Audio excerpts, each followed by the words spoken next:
আপনি ইতিমধ্যেই ই পাসপোর্টের জন্য আবেদনপত্র পাসপোর্ট অফিসে জমাদান করেছেন। জমাদানের পর আপনার পাসপোর্ট আবেদনটি কোন পর্যায়ে আছে তা কিন্তু অনলাইন থেকে দেখা যায়। পাসপোর্ট আবেদনপত্র প্রক্রিয়াকরণের সবথেকে গুরুত্বপূর্ণ ধাপ হচ্ছে পাসপোর্ট ব্যাকএন্ড ভেরিফিকেশান। অনেক সময় দেখা যায় যে পাসপোর্ট আবেদনপত্রটি দীর্ঘদিন যাবৎ আটকিয়ে থাকে এই পাসপোর্ট ব্যাকএন্ড ভেরিফিকেশানে। আজকে আমরা জেনে নেব পাসপোর্ট ব্যাকএন্ড ভেরিফিকেশনটা কী কারণে এখানে পাসপোর্ট আবেদনটি আটকে থাকে এবং এই সমস্যার সমাধান কি সেই বিষয়টি নিয়ে বিস্তারিত। অনলাইনে আবেদন করার পর প্রয়োজনীয় কাগজপত্র সহ আপনি ইতিমধ্যেই পাসপোর্ট অফিসে পাসপোর্ট আবেদনপত্র জমাদান করেছেন। আপনার ফিঙ্গার হয়ে গেছে, বায়োমেট্রিক সিগনেচার, বায়োমেট্রিক ছবি সব কমপ্লিট। এখন আপনার একটা ডেলিভারি স্লিপও দিয়ে দিয়েছে, কবে পাসপোর্ট পাবেন তার তারিখও দিয়ে দিয়েছে। তার মানে এই নয় যে আপনি পাসপোর্টটা পাবেনই। পাসপোর্ট পাবার ক্ষেত্রে কিন্তু অনেকগুলো ধাপ বা অনেকগুলো পর্যায় অতিক্রম করতে হয়। তার মধ্যে অন্যতম গুরুত্বপূর্ণ দুটি পর্যায় হচ্ছে পুলিশ ভেরিফিকেশান এবং ব্যাকএন্ড ভেরিফিকেশান।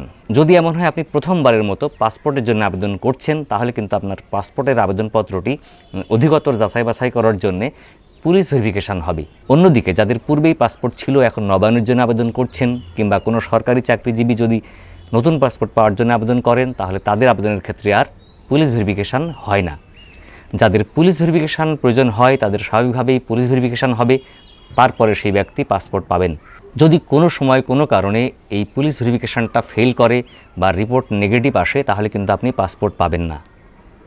অপরদিকে আপনার যদি এমন হয় যে পুলিশ ভেরিফিকেশানটা কমপ্লিট হয়ে গেছে সাকসেসফুলি, রিপোর্ট পজিটিভ, কিন্তু আপনার পাসপোর্ট আবেদনে দেখাচ্ছে পেন্ডিং ফর ব্যাকএন্ড ভেরিফিকেশান, তাহলে বুঝতে হবে আপনার আবেদনপত্রে কিছু ত্রুটি আছে বা কোনো কারণে আপনার সাবমিট করা ডকুমেন্টসগত ত্রুটি আছে, যার কারণে আপনার পাসপোর্টটা আটকে আছে।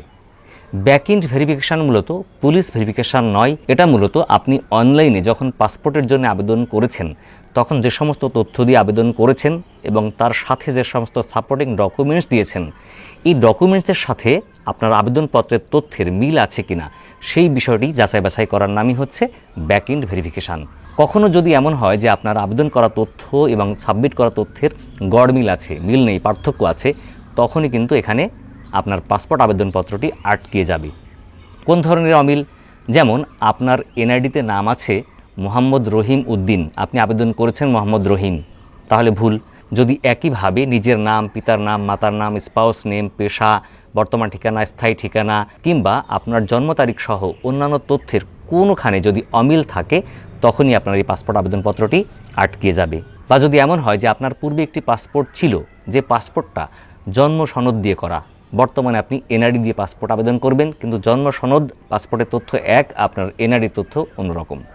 বা হতে পারে আপনার পূর্বের পাসপোর্ট করা ছিল এনআইডি কার্ড দিয়েই, কিন্তু কিছু কিছু ক্ষেত্রে পার্থক্য রয়েছে। হতে পারে কেমন? আপনার নাম মোহাম্মদ রহিমউদ্দিন, কিন্তু আপনার এনআইডি কার্ডে মোহাম্মদ লেখা হচ্ছে সংক্ষিপ্ত আকারে, কিন্তু পাসপোর্ট আবেদনে আগে ছিল মোহাম্মদটা ফুল ভার্সানে। একইভাবে আপনার পিতার নাম, মাতার নাম বা স্ত্রীর নামের ক্ষেত্রে যদি নামের এই মোহাম্মদ, মোসাম্মদ সংক্ষিপ্ত কিংবা বড় ভার্সানের পার্থক্য থাকে, সেক্ষেত্রে কিন্তু এটি আটকে যাবে। এই সমস্ত কারণগুলোতেই যদি আপনার পাসপোর্টটা দীর্ঘদিন পেন্ডিং ফর ব্যাকএন্ড ভেরিফিকেশান দেখায়, তখন আপনি দেরি না করে সরাসরি যোগাযোগ করবেন পাসপোর্ট অফিসে। তবে খেয়াল রাখবেন, পাসপোর্ট অফিসের যেখানে আপনি ডেলিভারি স্লিপ নিয়ে যাবেন, অর্থাৎ যারা পাসপোর্ট ডেলিভারি দেয় তাদের কাছে গিয়ে সমস্যার সমাধান পাবেন না। আপনাকে পাসপোর্ট অফিসে গিয়ে আপনার সমস্যার কথা বলে সরাসরি যোগাযোগ করার চেষ্টা করতে হবে পাসপোর্ট অফিসের যিনি প্রধান, হতে পারেন উনি উপপরিচালক কিংবা সহকারী পরিচালক, তার সাথে। তবে খেয়াল রাখবেন, তার সাথে দেখা করা কিন্তু একটু কঠিন, সহজে তিনি সাক্ষাৎ দিতে চান না বাংলাদেশের প্রেক্ষাপটে, কিংবা মাঝখানে যে সমস্ত লোকগুলো আছে, মানে তাদের সহকারী বা কর্মকর্তা লেভেলের বা ব্রোকার, এরা কিন্তু আপনাকে ওখানে পৌঁছাতে দিতে চাবেন না। তো যে কোনো কায়দায় আপনাকে তার কাছে পৌঁছাতে হবে, পৌঁছে আপনার সমস্যার কথা বলতে হবে। বলে যদি আপনি স্পেসিফিক সমস্যাটা আইডেন্টিফাইড হয় বা তারা আপনাকে কোনো একটা সমস্যা উল্লেখ করে দেয় যে আপনার নামের, পিতার নাম, মাতার নাম বা জন্ম তারিখের কোথাও গড়মিল আছে, তার সপক্ষে আপনি কাগজ সাবমিট করেন, তাহলে সেই কাগজ পুনরায় সাবমিট করে তাদের কাছে জমা দিতে হবে।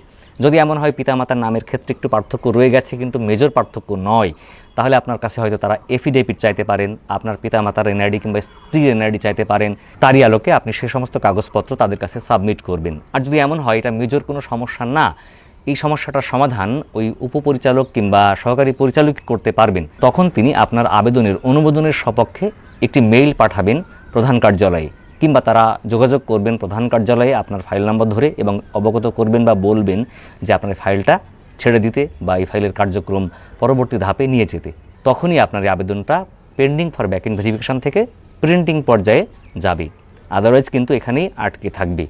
আর যদি এমন কোনো সমস্যা হয় যেটা সমাধান করার যোগ্য নয় বা যার সপক্ষে আরও প্রমাণপত্র কাগজপত্র লাগবে, তাহলে পাসপোর্ট অফিসে আপনাকে বলবেন এবং সেই অনুযায়ী আপনি কাগজপত্র সাবমিট করবেন। তবে খেয়াল রাখবেন এই বিষয়টি খুবই সেন্সিটিভ। যদি আপনি কোনো অসাধু কর্মকর্তা, পাসপোর্ট অফিসের কোনো কর্মচারী কিংবা দালালের খপ্পরে পড়ে যান, তাহলে ভোগান্তির শেষ নেই, অধিক টাকাও সাবমিট করতে হবে এবং পাসপোর্ট পেতেও ভোগান্তিতে পড়তে হবে। তবে বিষয়টি যাই হোক, আপনার সমাধান একমাত্র ওই পাসপোর্ট অফিসের প্রধানই করতে পারবেন। দালালরাও যদি করে তাও তার মাধ্যমেই করবেন। তাই সবসময় চেষ্টা করবেন আপনি নিজে সরাসরি গিয়ে ওই প্রধানের সঙ্গে যোগাযোগ করার, তাহলে সমাধানটা সহজ হবে, প্রক্রিয়াটাও সহজ হবে। তো বন্ধুরা, আজকে পর্যন্ত দেখা হবে পরবর্তীতে আবার অন্য কোনো বিষয় নিয়ে। আসসালামু আলাইকুম ওয়া রাহমাতুল্লাহ।